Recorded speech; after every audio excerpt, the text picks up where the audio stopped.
السلام علیکم ورحمۃ اللہ۔ قربانی کے ضروری مسائل چل رہے تھے، ہم نے قربانی کے ضروری مسائل کے چند حصے کر لیے ہیں۔ تو اس کا پہلا حصہ آپ نے دیکھا جو آپ کو نظر آ رہا ہے۔ اب ہم چلتے ہیں دوسرے حصے کی طرف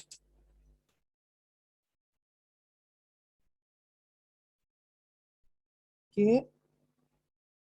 چھوٹے دانت والا جانور۔ اس میں مسئلہ یہ ہے کہ جانور کے دانت گھس گھس کر مسوڑوں سے جا ملیں، لیکن گھاس کھانے پر قدرت رکھتا ہے تو اس کی قربانی صحیح ہے، اور اگر گھاس کھانے پہ قادر نہیں تو اس کی قربانی جائز نہیں۔ بغیر کان والا جانور، مسئلہ اس میں یہ ہے کہ جس جانور کے پیدائشی کان نہیں اس کی قربانی درست نہیں، یا کان تو ہیں مگر جانور کے دونوں یا کسی ایک کان کا تہائی حصہ یا اس سے زیادہ حصہ کٹ گیا تو اس میں قربانی جائز نہیں۔ مثال کے طور پہ اس کو یوں سمجھ لیں کہ آپ کی انگلی کے 3 پورے ہیں، اور ان 3 پوروں میں سے فرمایا کہ تہائی حصہ یا اس سے زیادہ کٹ گیا۔ ان 3 پوروں میں سے اگر اسے 3 حصے کر لیں تو 3 حصے تک کٹ چکا ہے یا اس سے بھی زیادہ کٹ چکا ہے تو پھر اس کی قربانی جائز نہیں ہوگی۔ اگر اس سے کم ہے، تھوڑا بہت کٹا ہے، تو پھر اس کی گنجائش دیکھ کر مفتی صاحب سے پوچھ کر نکالی جا سکتی ہے۔ البتہ اگر دونوں کان یا ایک کان میں سے ایک تہائی حصہ سے کم کٹا ہو تو اس کی قربانی جائز ہے۔